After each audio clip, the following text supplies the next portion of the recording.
People. We have so much to learn from one another. After million years of evolution, we're still looking back to learn about ourselves.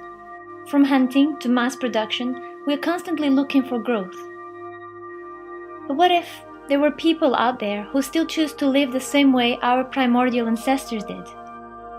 Hunting for food and sleeping under the stars every day of their lives. Right here, in Africa, there is only one tribe left who are still truly active hunter-gatherers. And this is their home, the dry lands around Lake Eyasi in the north of Tanzania. It is also home to all the African wild animals, baboons, hyenas, lions, snakes. And I came here. Call me crazy, but I just feel very lucky. Lucky to be able to spend a day with this tribe, to follow them hunting, to see how do they live, how do they survive, but most importantly, I want to find out what do they have to teach us. Who are they really?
Bawa. So it chooses it to you.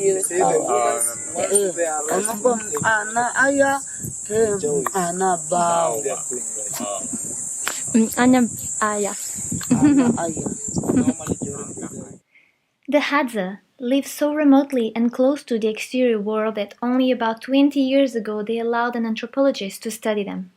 Not even the government of Tanzania knew how many were they.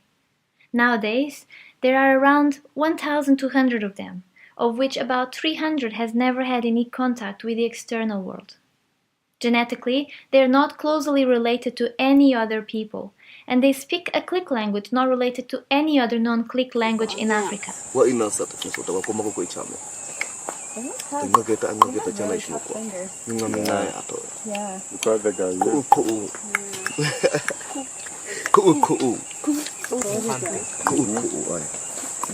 They are believed to have been living an unchanged lifestyle for thousands of years.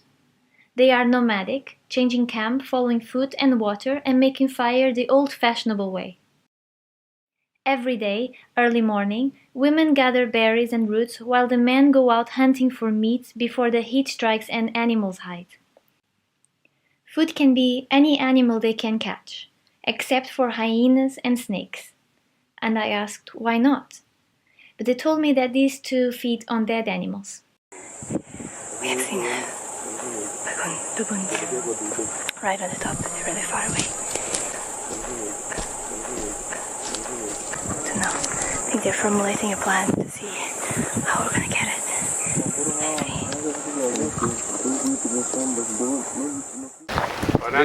Pole sana. You have to go fast, otherwise you won't catch them. After a morning following them tracking animals, I thought that hunting can be tiring and dangerous, so I asked why do it every day when they could look after cows and cultivate. But they think the farmers are a funny bunch. They don't think standing all day looking after a land, waiting weeks or months to eat from it, is as productive as spending a few hours a day chasing animals or walking in the bush collecting berries. There is freedom in this lifestyle. They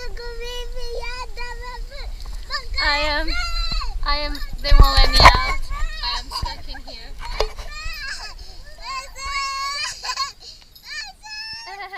They don't attend hospitals. Women squat under a tree to give birth, and when someone is sick, the medicine is in the bush. Trees and plants are used to cure all sorts of diseases. This is Commiphora africana.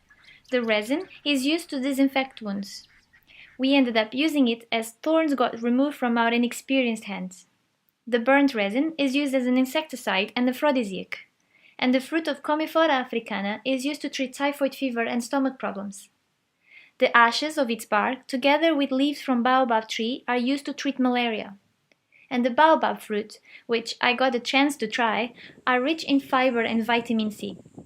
They don't know that exactly, but they just know it is very good for stomach pain and sneezing. It is quite dry, quite powdery. The Hadza diet has made them immune to certain diseases like diabetes and hypertension.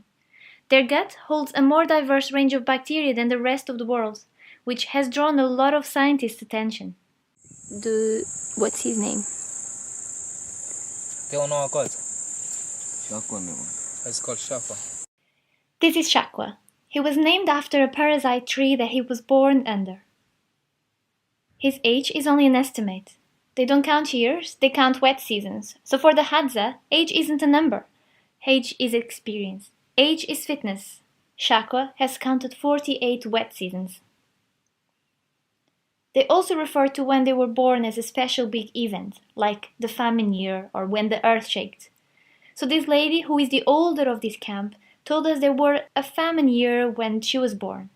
Accordingly to our translator's history knowledge, that could have been around 80 years ago. Oh, it's a violin.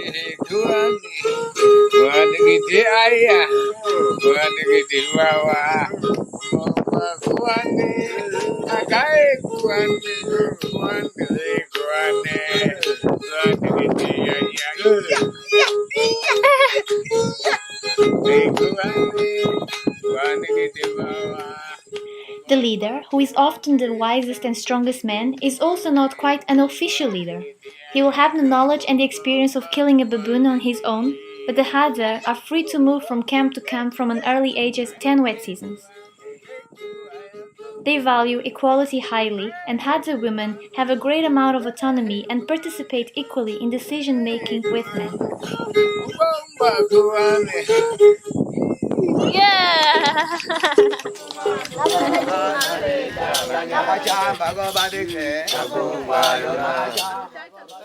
Watching them, and I couldn't stop myself from asking what makes them happy. The Hadza live a very simple life. They only own what they need for survival: knives, bows and arrows for hunt, and animal skin to keep them warm at night. In their downtime, they sleep, they practice their archery skills or smoke joints, and they sing and dance too. They live in the present moment. What can I eat? Where can I sleep? The one that dies is now part of the past and left in the bush for the hyenas to eat. They accept the end of life as part of life itself. But as I watch them, they appear happy. They have respect for each other and for nature. Their lifestyle sustains nature in a way that every time they move camp, they leave no marks, allowing nature to grow back the resources. Perhaps we should learn more from this, to learn how to live without leaving a mark.